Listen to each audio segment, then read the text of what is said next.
नमस्कार स्वागतम जनाइছো আজি এই ভিডিওটোৰ যোগেদি মই আপোনালোকক দেখাম আপোনালোকে ভোটাৰ কাৰ্ডত মোবাইল নাম্বাৰ কেনেকৈ লিংক কৰিব যদি আপোনাৰ ভোটাৰ কাৰ্ডৰ লগত মোবাইল নাম্বাৰ লিংক নাথাকে তেন্তে আপোনালোকে অনলাইন ভোটাৰ কাৰ্ড ডাউনলোড কৰিব নোৱাৰিব যদি আপোনালোকৰ ভোটাৰ কাৰ্ডৰ লগত মোবাইল নাম্বাৰটো লিংক থাকে তেন্তে আপোনালোকে অনলাইন ভোটাৰ কাৰ্ড ডাউনলোড কৰিব পাৰিব যদি আপোনাৰ ভোটাৰ কাৰ্ডখন বেয়া হৈ গৈছে বা পুৰণা হৈ গৈছে তেন্তে আপোনালোকে যদি মোবাইল নাম্বাৰটো লিংক থাকে তেন্তে মোবাইলত অনলাইন ভোটাৰ কাৰ্ড ডাউনলোড কৰি ল'ব পাৰিব তো আজি ভিডিওটোত মই আপোনালোকক ভোটাৰ কাৰ্ডৰ লগত মোবাইল নাম্বাৰ কেনেকৈ লিংক কৰিব গোটেই প্ৰচেছটো দেখুৱাম আপোনালোকে ভিডিওটো শেষলৈকে চাই থাকিব ভিডিওটোৰ ডেসক্ৰিপচনত এটা লিংক দিছো সেই লিংকটোত ক্লিক কৰিলে আপোনালোকে এই পেজটোত আহি যাব এই পেজটোত অহাৰ পিছত আপোনালোকে এটা একাউণ্ট ক্ৰিয়েট কৰিব লাগিব ক্ৰিয়েট এন একাউণ্ট আপোনালোকে এই অপচনটোত ক্লিক কৰিব ক্লিক কৰাৰ পাছত আপোনালোকে এন্টাৰ 10 ডিজিট মোবাইল নম্বৰ আপোনালোকৰ মোবাইল নম্বৰটো ইয়াত ফিল কৰি দিব মোবাইল নম্বৰ ফিল কৰাৰ পাছত সেন্ড ওটিপিত ক্লিক কৰি দিব সেন্ড ওটিপিত ক্লিক কৰাৰ পিছত আপোনাৰ মোবাইলত এটা ওটিপি আহিব ওটিপিটো ইয়াত ফিল কৰি ল'ব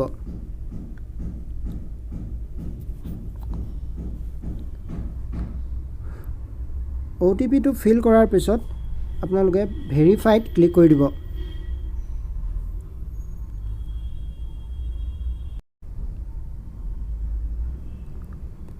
ভেৰিফাইড ক্লিক কৰাৰ পিছত আপোনালোকৰ পেজটো এনেকুৱা ধৰণে আহিব ইয়াত আপোনাৰ এটা পাছপোৰ্ট ক্ৰিয়েট কৰিব লাগিব এন্টাৰ পাছপোৰ্ট কৰিব কনফাৰ্ম পাছপোৰ্ট কৈ ইয়াৰ আনসাৰটো ইয়াত বহাব এই সৰু ঘৰ বক্সটিত টিক কৰি আপোনালোকে ক্ৰিয়েট একাউণ্টত ক্লিক কৰি দিব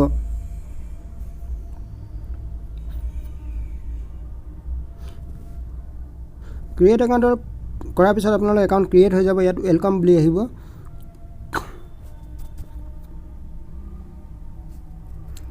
ওয়েলকাম অহাৰ পিছত আপোনালোকৰ পেজটো এনেকুৱা ধৰণে আহিব এনেকুৱা ধৰণে অহাৰ পিছত আপোনালোকৰ ইয়াত নাম বহাব লাগিব এন্টাৰ ইয়ৰ নাম ষ্টেট বহাব লাগিব জেন্ডাৰ মেল ফিমেল আপোনালোকে বহাই সাবমিট কৰি দিব সাবমিট কৰাৰ পিছত পেজটো এনেকুৱা ধৰণে আহিব প্ৰথম অপচন দেখিলে apply for new voter ID সেকেন্ডত আপুনি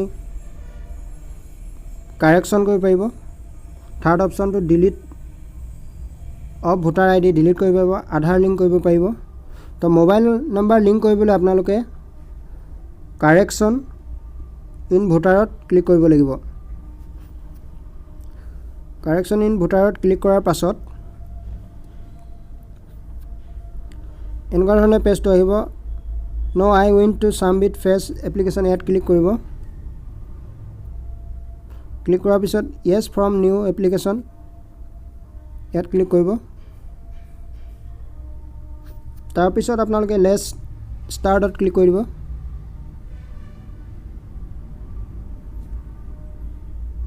আকৌ লেটছ ষ্টাৰ্টত ক্লিক কৰি দিব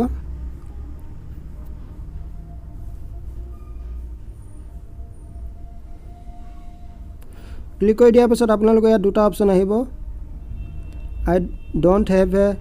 আই don't have voter ID number নাই আছে আপোনালোকৰ যদি ভোটাৰ আইডি নাম্বাৰ যদি নাই ওপৰ অপচনটো ক্লিক কৰিব যদি আছে ইয়েছত ক্লিক কৰিব তো ভোটাৰ নাম্বাৰ মোৰ আছে মই ইয়েছ কৰিলোঁ ইয়েছ কৰাৰ পিছত আপোনালোকে ইয়াত ভোটাৰ নাম্বাৰটো ফিল কৰি ল'ব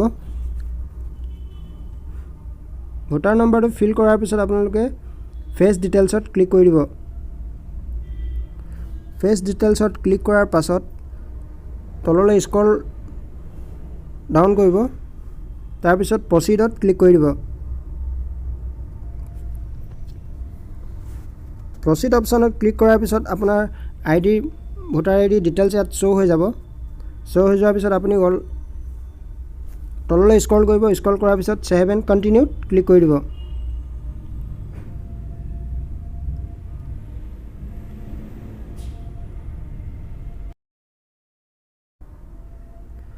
আপোনালোকে সেভ এণ্ড কণ্টিনিউত ক্লিক কৰাৰ পাছত ইয়াত ভালেকেইটা অপচন আহিব আপোনালোকে 2 নম্বৰ অপচনটোত সিলেক্ট কৰিব 2 নম্বৰ অপচনটো সিলেক্ট কৰাৰ পিছত তলত সেভ এণ্ড কণ্টিনিউ ক্লিক কৰি দিব সেভ এণ্ড কণ্টিনিউ ক্লিক কৰাৰ পিছত ইয়াত আপোনাৰ মোবাইল নম্বৰটো বহাবলৈ আহিব মোবাইল নম্বৰটো বহাই দিব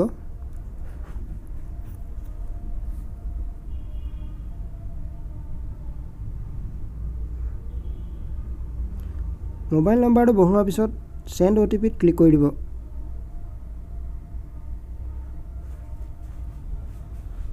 সেন্ড OTP ত ক্লিক কৰাৰ পিছত মোবাইল নম্বৰত আপোনাৰ এটা OTP আহিব। OTP টো ইয়াত ফিল কৰি ল'ব।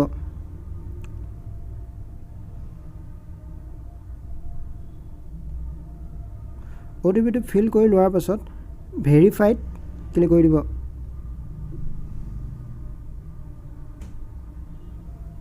ভেৰিফাই কৰাৰ পিছত আপোনালোকে কি কাৰেকশ্যন কৰিব ভোটাৰ কাৰ্ডত এটা অপশ্যন শ্ব' হৈ যাব।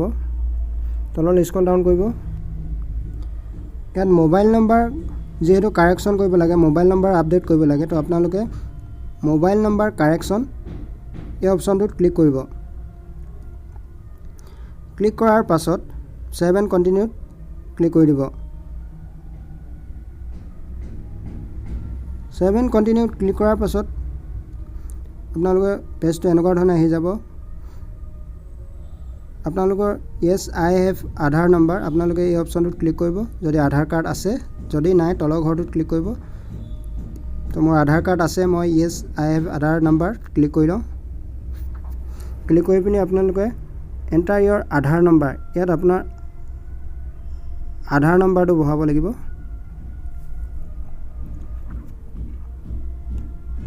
আধাৰ নম্বৰটো বহাই লোৱাৰ পাছত সেভ এণ্ড কণ্টিনিউত ক্লিক কৰিব।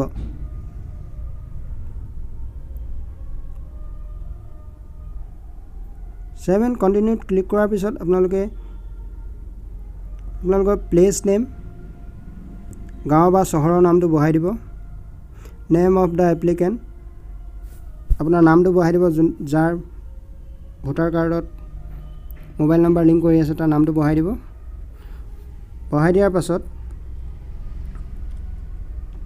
তলত সেভ এণ্ড কণ্টিনিউত ক্লিক কৰিব।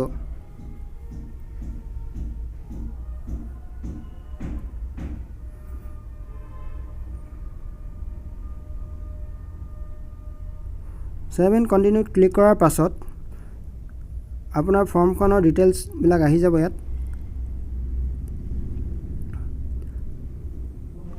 তললৈ স্ক্ৰল ডাউন কৰিব। স্ক্ৰল ডাউন কৰাৰ পাছত আপোনালোকে ফৰ্মখন চাই ল'ব। ইয়াত এডিট ফৰ্ম আপোনালোকে ইয়াত এডিট কৰিব পাৰিব। তাৰপিছত আপোনালোকে ছাবমিট অপশ্যনটোত ক্লিক কৰি দিব। ছাবমিটত ক্লিক কৰি দিয়াৰ পাছত আপোনালোকৰ কংগ্ৰেচুলেশ্যন আহিব। ইয়াত you have submit your application.